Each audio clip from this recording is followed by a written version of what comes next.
Pag sinabing nawala ang corona, nawala sa kanila yung pamunuan.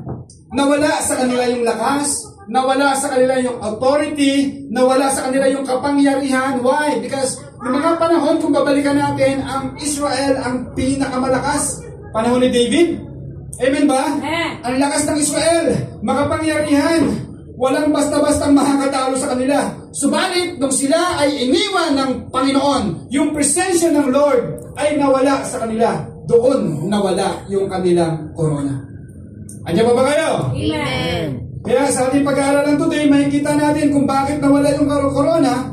Tuturo sa atin ang Book of Lamentation, yung warning, upang sa ganoon manatili ang ating corona, no, na pinagkatiwala sa atin. Ano ba yung corona na pwede matanggap ng mananampalataya in order to understand this topic, no? Meron tayong mga corona, meron tayong tinatawag na 5 corona na matatanggap kapag tayo mananatili sa ating paglilingkod. Number 1 is imperishable or incorruptible crown. Makikita natin yan sa 1 Corinthians chapter 9, 24 to 25. And second is the crown of rejoicing, Thessalonians 2:19, and the crown of righteousness. Pangatlo, pang-apat is the crown of glory. Panglima is the crown of life.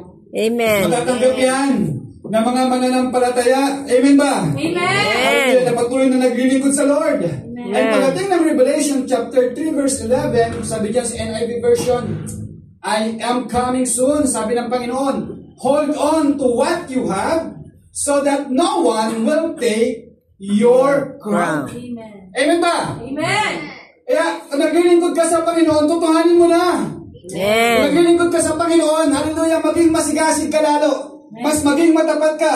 Hawakan mo ang iyong corona, huwag mo hayaang mawala sa iyo. Ipaglaban mo yung pananampalataya mo hanggang sa pagbabalik ni Kristo. Amen. Amen. Amen. So alam ni Lord na mawala yung corona natin, kaya nagbibigay siya ng warning, sabi niya, hold on to what you have. Amen. So that no one will take your crown. Pinaglalaban ng corona. Amen. Pinaglalaban ng paglilingkod. Amen. Okay, Lamentation chapter 4, verse 1, sabi rito, kumupas na ang makintab na ginto, nakakalat na sa daan ang mga banal na bato ng temple. So bakit? May warning na bakit para hindi mawala ang crown. Dahil ito yung nangyari sa bansang Israel. First point natin, na dapat nating pag-usapan, bilang isang mananampalataya, number 1 is, huwag mawala ang iyong kinang. Amen. Yes. Huwag mawala ang iyong kinang. Your luster must not fade. Amen ba? Amen. So ang kinang, ibig sabihin, ito yung kumikintab-kintab, kumikislap-islap. Ang kinang na ginto ay ginamit dito ni Jeremiah upang metaphor word na ilarawan ang nangyari sa Juda dahil na nawala yung kanilang kinang. Nawala yung kanilang katanyagan, nawala yung kanilang corona. Ibig sabihin ng corona, katanyagan, kapangyarihan, lahat ng tinatangkilik, yung kinang or kanilingan ng Jerusalem ay kumupas. Why? Dahil sa pagsuway sa Diyos. Kaya dapat hindi tayo sumusuway sa Diyos. Amen. At ayon pala sa mga expert, ang ginto daw bagamat hindi kinakalawang ay nangingitim. Kaya natin boss yung kahit hindi kinakalawang ay nangingitim. Why? Lalo na kung ang gumagamit nito ay taong acidic. No? Nangingitim pala yan. No? At maaari din mawala ang kinang ng ginto kapag ito ay naaalikabukan. Nababawasan ang kinang niya kapag nadudumihan siya. Pero ginto pa din. Amen ba? No? Nagiging marumi yan kapag hindi nalilinisan. Alam niyo ba ang ganito minsan ng tao? Nang dahil sa kasalanan, hindi niya nakikita ang kanyang halaga. Amen. Nang dahil sa kasalanan, hindi niya nakikita na mahalaga siya sa Panginoon. Natatakpan ng alikabok, natatakpan ng kasalanan yung kanyang buhay. Kaya hindi niya nakikita na importante pala siya sa Diyos. Amen. Nawala yung kanyang kinang. Bakit? Kasi mas nakapokus siya sa ibang bagay, napapabayaan niya ang relasyon niya sa Panginoon. At ang nangyari, nangingitim, nag-fade, hallelujah, nawawala yung kintab. Hindi na kumikinang. Sabi mo sa katabi mo, kumikinang ka ba ba? Kumikinang ka ba? Pakasagot mo, yes. Ay, gana. Tingin, nice ka. Ito yung nakita ni Jeremiah sa mga tao sa Huda. They forgot they worked. Kasi nga, hindi nila alam kung paano muling kuminang sa harap ng Diyos. They forgot the Lord na siyang makakapagpaalis sa kanila. Nakalimutan nila ang Panginoon na kung saan makakapagpanumbalik ng kinang nila. Yun ay kung lalapit sila sa Lord. Pero ang matindi, hindi sila nagbalik loob sa Panginoon. Kaya ang nangyari, nangingitim. Amen ba? Amen. Maraming taong nawala sa paglilingkod. Why? Kasi nilimot nila kung gaano sila kahalaga sa Panginoon. Nahihirapan silang harapin ang hamon ng buhay. Minsan nawawalan sila ng gana sa pananampalataya. Minsan nawawala ang tiwala nila sa Diyos. Kasi nga, ikaw ba naman, sunod-sunod ang problema eh. Sino rito nakaranas sunod-sunod ang problema? Amen. Yung kakatapos na ng problema, mayroon na namang parating. Amen. Tapos yung paparating, dahil sunod na ulit, paparating na naman. Ang hirap talaga nun. Pero diyan malalaman kung totoong ginto ka eh. Amen ba? Amen. Ang hirap pala. Alam dami kong beses naranasan yung live ko sinashare sa inyo. Si JC nga maganda eh. Paglabas ng ospital, walang bayad, libre eh. Ako paglabas ng ospital, nagluludi. Walang pambayad. Pero mabuti ang Lord, nagkapadala siya ng tao. Amen. Kaya yung testimony ko, blessed tong mga to. Samantala ko to, nananalangin sa santo. Totoo. Wala akong makita sa kaya pwede lumuhod dito. Di man ako, malapit. Pero malayo naman ako doon sa santo. Lumuhod na lang ako rito. Kita pa ng body. Wala eh. Tapos pagdating, siguro si Joyce nasa solong kama. Sila Mitch, 4 sa kama eh. Amen. Saan ka pa? Hindi mo sa katabi yung magpapastol ka pa ba?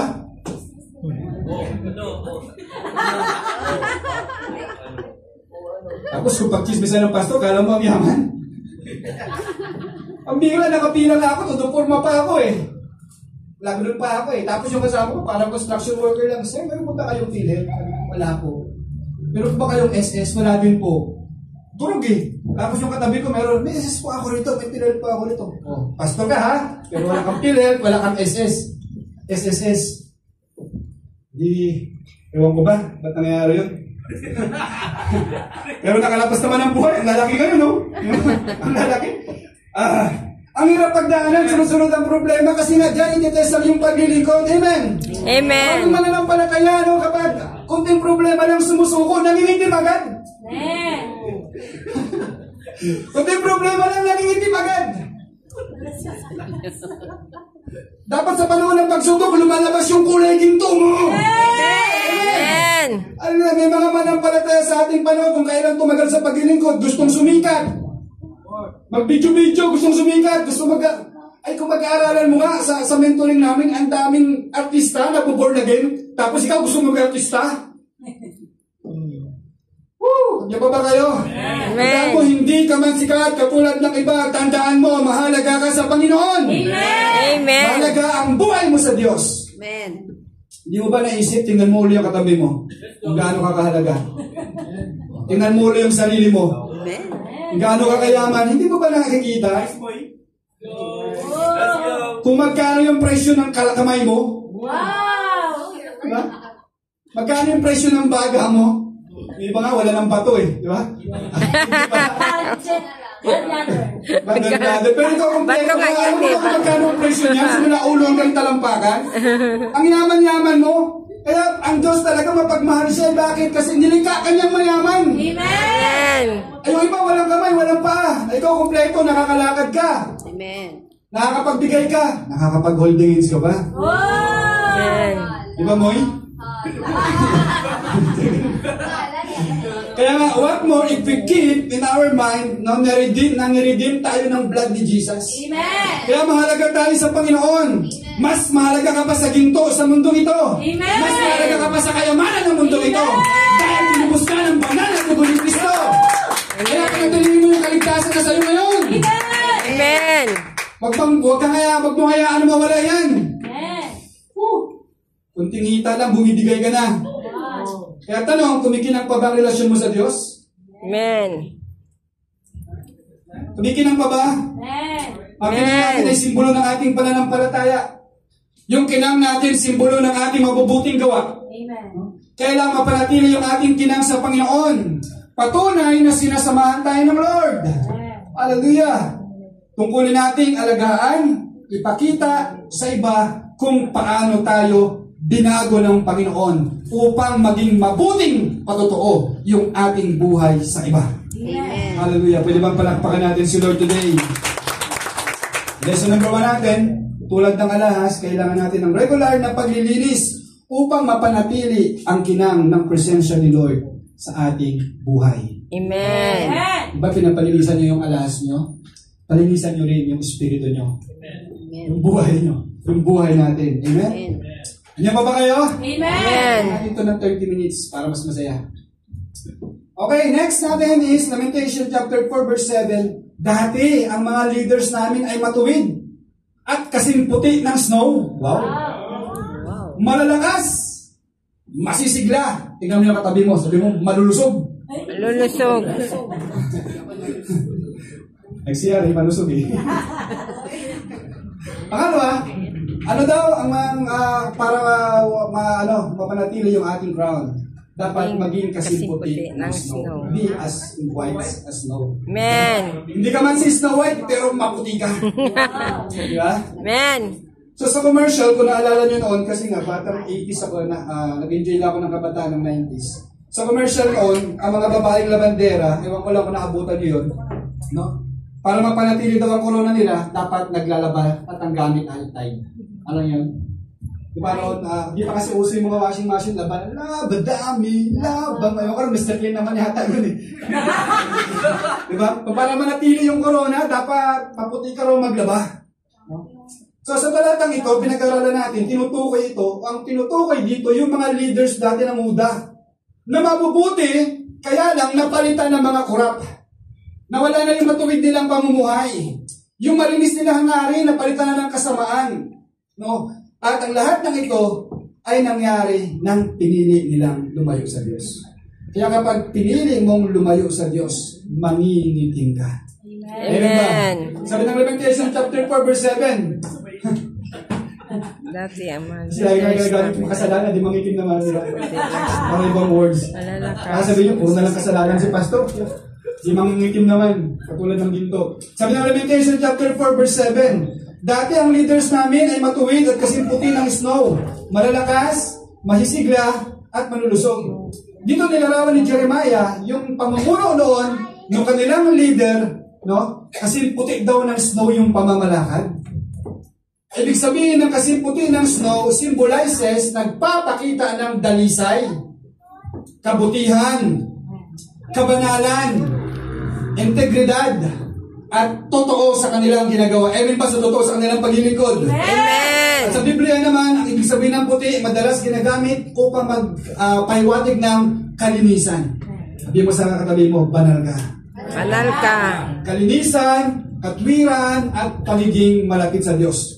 Kaya lang, nang matapos silang parusahan ng Diyos, dahil sa kanilang mga kasalanan, yung mga leader nila, na dati raw malulusog, malalakas, masisigla, mararangal, ang nangyari is naging tuyo, naging marumi, naging basahan na sa harapan ng Lord. At dito papasok yung nawala yung kanilang crown dahil sa kasalanan.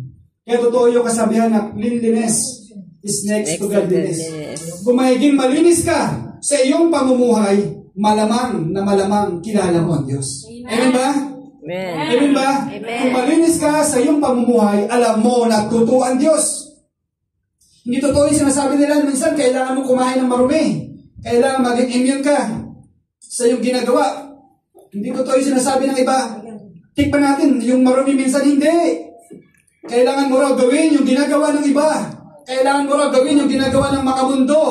Ano daw yun? Yung paggawa ng kasalanan. Ano para yun? Yung paglabag sa utos ng Panginoon. Ang sagot ko, no. Bilang mga Kristiyano, dapat may standard tayo. Amen. No? Kung ginagawa ng makamundo yung kasalanan, dapat hindi natin yun ginagawa. Hindi natin kailangan tumikim kahit konti para maging immune tayo. Hindi natin kailangan tumikim ng marumi para maging marumi din tayo. Hindi. Malinis ka, nilinis ka ng Panginoon at ang batas ng Lord, dapat ikaw ay malinis. Kaya nga dyan sabi, kasing puti ng snow. Amen. Amen ba? Amen. Ganito ang nangyayari sa mga taong lumalayo sa Lord. Hallelujah. Nagiging marumi. Nagiging hindi na malusog. Nagdudulot ng sakit at nagdudulot ng panghihina. Kaya nga huwag tayong lalayo sa Panginoon. That's why Kung gusto nating manatili ang corona, gusto nating manatili ang kaligtasan, kumain tayo ng tamang pagkain. Ano yung tamang pagkain? Katulad na sinabi ko nakaraan, lagi ko na lang sinasabi to, ang tamang pagkain pa rin ay ang Word of God. Ay, Amen. nakakalindi na ito eh. Pero ang tamang pagkain pa rin ay salita ng Diyos. Amen. Tanong natin, malinis ba ang mga bagay na pinapakain mo sa iyong isipan? Ang maruming impormasyon o maling idea ay maaaring magtulak para magkasala ang isang tao. Kaya dapat kung pinapakain mo ang iyong isipan, pakainin mo ng Word of God. Amen. Amen ba? Amen. Maging matuwid sa harap ng Lord. Stop filling your mind with negativity. Stop filling your mind ng doubt, ng hatred. Ang malinis na isipan ay nagbibigay daan upang tayo maging mas malapit sa Diyos at maging ilaw sa iba. Lesson number 2 natin, sabi diyan, grow foods natin ang Word ni Lord. Grow foods natin ang pagsunod at grow foods natin ang pagluhod. Amen. Tayo. Amen. Yes, Lord. Sige, palakpak natin si Lord. Yan. Glory, hallelujah. And lastly, Lamentations chapter 4 verse 2. Actually, itong pinag-aaralan natin, ano na lang to eh. Sinamarize na lang natin to. Kasi, halos na takil na natin lahat. Okay? Lamentations chapter 4 verse 12, walang sinumang hari sa mundong ito ang nag-akala na mapapasok ng kaaway ang mga gate ng Jerusalem. Grabe eh. Kaya, warning, para hindi mawalang yung crown. Number 3 is, huwag kang maging kampante. Sabi mo sa katabi mo, huwag kang makampante. Huwag kang makakampante. Kampante. Alam nyo, kita mo boss, ang iniingatan sa bansang Israel is yung Jerusalem. Yan yung lugar nila. Kita mo yung ganda. Ito yung lugar na balak na silang isakupin ng Babylonia. Yung nakanda na sa gilid. Kasi ito ang nag-represent, kaya maraming takot na pumasok yan. Yung city sa Jerusalem is nag-represent na sinasamahan sila ng Lord. Kaya wala talaga nag-i-expect, kung mabalikan natin ang ating verse, wala nag-i-expect na makakapasok. Kasi nga, andoon eh. Tinatahanan ng presensya ng Lord eh. Sino ba naman ang gusto pumasok sa presensya ng Lord? Ay samantalang pare nga na nagkakasala, patay agad eh. No? Pangalawa, yung gate nila, napakatibay, napakalaganda, at hindi basta-basta matitibag. Symbolizing their strength and divine protection with no one na enemies ang pwedeng makapasok. During that time. But suddenly, dahil nagre-relax sila, nakampante sila, piling nila sinasamahan pa rin sila ng Lord, piling nila okay pa rin eh. Kaya lang, hindi nila alam, malayo na pala yung puso nila sa Lord. Isang iglap, sinakop sila ng kaaway. Nangyari, sunog. Dinurog. Yung iniingatan na sinasamahan ng Lord, yung iniingatan na masigla, na malakas, pero sa isang iglap, ang nangyari, bumagsak. Bakit? Sabi mo sa katabi mo, nakampante. Nakampante. Mahirap pala makampante. Amen ba? Amen. So, naging nakampante sila. Nung panahon ito, sabi, napakahirap pasukin. Everyone is aware sa defense system ng Israel. Kaya lang, nagmataas, nagmayabang, masyadong bilib sa sarili. Minaliit ang mga kalaban eh. Eh, hindi nila alam, malayo na pala sila sa Panginoon. Nakalimutan nila ang Panginoon na naglagay sa kanila sa magandang sitwasyon. Amen? So kahit gaano katiba yung defense system na mini-maintain, inaayos, ina-update, pero sa bandang huli, sabihin mo sa katabi mo, gumuho pa rin yung pundasyon. Gumuho pa rin ang Nasakop pa rin ang pundasyon. mga kalaban. Kaya nga bilang isang mananampalataya, kung gusto natin i-maintain ang defense system ng ating faith, dapat dumadalo tayo sa gawain. Amen. Umattend tayo sa gawain. Amen. Nakikinig tayo ng Word of God. Amen. Ang daming, ngayon? Ang daming Christmas party ngayon, December, busy, pero huwag mong kalilimutan, may gawain sa church. Amen. Amen. Amen. Ay, kung gusto mong maging matibay ang defense system ng faith mo, paglingkuran mo ang Panginoon ng buong puso. Amen. Maglaan ka ng oras, magbasa ng Word of God. Amen. Maglaan ka ng oras sa pananalangin. Amen. Huwag maging masuwayin. Tandaan natin, masakit lang ang Word of God doon sa mga taong pasaway. Amen. Nakakasar lang ang Word of God doon sa taong ayaw sumunod. Amen. Amen. Maraming talaga sila kasi ayaw nila yun eh. Subalit, mas nagiging effective ang Word of God sa mga taong mas willing pang matuto. Amen. Kahit sabihin mo, Pastor, marami na ako natutunan. Yes, marami ka lang natutunan. Pero mas marami ka pang matututunan. Amen. Amen ba? Kapag nag-focus ka sa Word of God, hallelujah. Alam niyo ba si David? Siya nagdideclare na si Lord ang kanyang tanggulan. Si Lord ang kanyang kalakasan. Si Lord ang kanyang muog. Si David sabi niya, si Lord ang aking sandigan. Pero sa isang iglap, yung kanyang defense, yung kanyang faith, why? Inatake ng kaaway. Bumagsak siya sa pagkakasala. Pero sabi niya, si Lord ang sandigan niya. Why? Bakit nakampante? So para hindi mawala ang ating corona, yung ating salvation, dapat binabantayan natin. Amen ba? Kasi mahirap itong ibalik muli. Siguro terminology lang yun eh. Mayroon ipaliwanag din dito. Okay? Kung inyong pag-aaralan, simula sa pagkabihat ng Juda, panahon ni Ezra, panahon ni Zerubbabel, panahon ni Nehemiah, at pagkatapos 400 years na silence, alam mo na tagpuan ulit ng Hudyo yung pinaka-defense system sa panahon na ng Old Testament, ay New Testament, walang iba kundi sa ating Panginoong Jesus. Ang tagal, no? Kaya dapat hindi talaga ay nakakampante sa ating paglilingkod. Amen ba? Amen. Baka nakakampante tayo. Iniisip natin, nakagawa naman din ang ating ministry, nakakapagbigay naman tayo, nakaka-attend naman tayo, pero kamusta yung relationship mo sa Panginoon? Kamusta yung faith natin? Kaya tanong, matibay ba talaga ang defense system ng iyong faith? Matibay ba talaga? Dapat matibay yan. Amen. Para kapag may tuksong matagi sa iyo, kaya mo itong labanan. Amen. Dapat matibay talaga ang faith mo. Yung ating pananampalataya parang isang kalasag. Dapat tinatanggihan mo yung mga tukso na makakapagpanghina sa iyo. Saan ka ba mahina? Sa babae? Saan ka mahina? Sa panlalalaki? Saan ka mahina? Sa panunood mo ng TikTok video? O anong pinapanood mo doon? Saan ka mahina?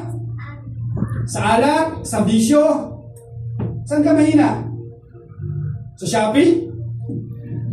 Burahin mo? Saan ka mahina? Mangungutang ka lagi ng pera? Hindi naman kailangan.